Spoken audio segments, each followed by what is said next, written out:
Siguro naman. Hey! Alright guys, ito na tayo sa Unimisisus decision.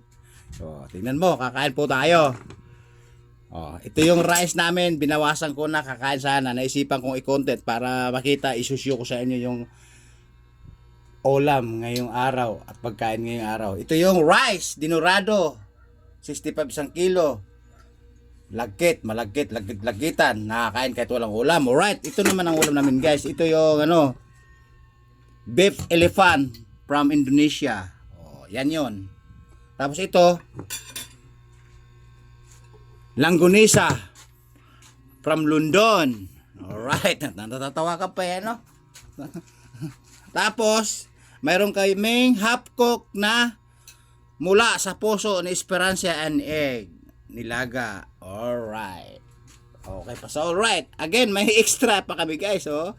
May extra pa kami na tuyo from Canada. Alright. Ngayon guys, ayan yung ulam namin. Alright, yun yung ulam namin. Puso mula sa puso ni Esperanza and egg and tuyo na made from Canada and tapa na made in Indonesia. And nakalimutan ko na yung bansa to. And hindi ko na extra yung guys, tira ng anak ko, nilalanggam na.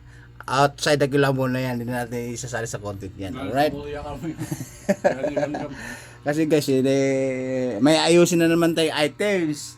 Mga pundo, yung kayamanan ng Pilipinas sa labas, kaya kakain po muna tayo ng iba-ibang putahe at kakaibang ulam. Tapos may malamig na tubig po tayo. Alright? Na hindi nakapagluto ng ibang ulam kasi umalis yung chef ko kaya yung ulam na iwan. Ngayon, itong freezer na to guys, lagi ko na-mention sa inyo, ito yung gawa sa Ghost Project.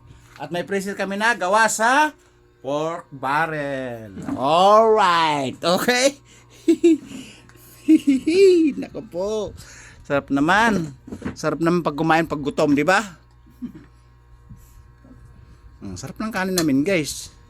Kahit walang ulam, nakakain po siya. Kahit puting-puti, dinurado po to. 65 isang kilo.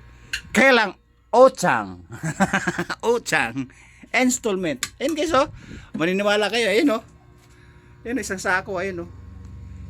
Oh. Ayan, oh. Oh, di ba? Bagong dating lang yan. Yung kalahating sako pa na siguro sa box. Andin sa box namin. Sa loob. Kaya isang sako at saka kalahating sako pa yung naiwan na stocks na bigas na hindi pa naluluto. Right? Guys, ibababa ko muna. Masyado kayo mabida-bida. Ang dami nyo nalalaman. Ang dami nyo yung bansang pinanggagalingan. Ang sinasabi nyo yung iba-ibang ulam. Lalo na yung tapang elepante. Made in Indonesia. Masarap po yan. Alright? Babu! Woo!